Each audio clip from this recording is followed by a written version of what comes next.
Thanks for joining us tonight for Local 3 News in HD. I'm Cynthia Thompson.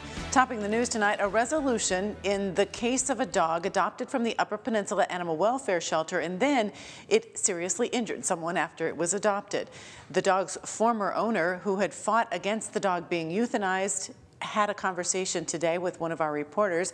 We'll hear of that. We'll also hear of UPAWS and what they had to say about the whole situation. First, Local 3's Calvin Lewis with reaction from the woman who had to surrender Abel.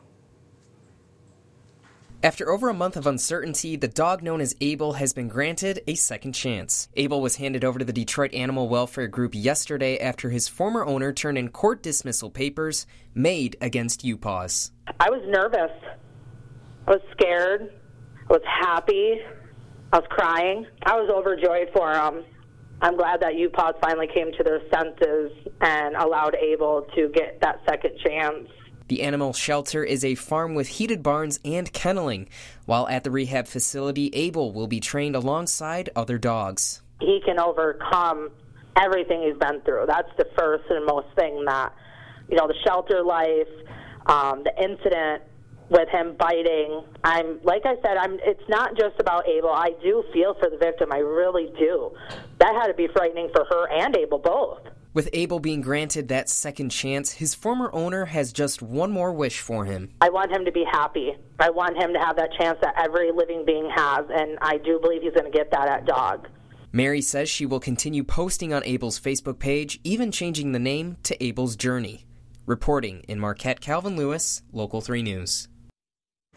And now to Local 3's Corinne Griffith, who talked today with the executive director of UPAWS. In the interview, I asked about the standard practices of shelters when dealing with relinquished animals, as well as an update on Abel.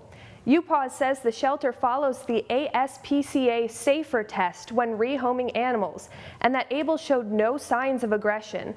The test is administered 48 hours after the animal arrives at UPAWS. We do some pinches on the dog. We give them eye contact. We see how they react to different stimuli. We put food in a bowl and we pull it away. This animal in particular didn't flag anything. In UPAWS' updated statement released Tuesday, they say the question is not if this dog will bite again, it is simply when.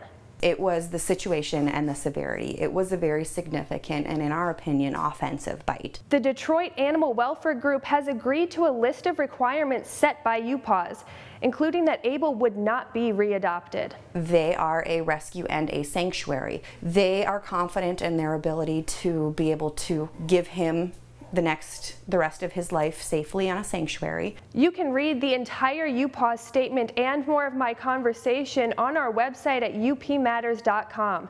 Reporting in the studio, I'm Corinne Griffith for Local 3 News.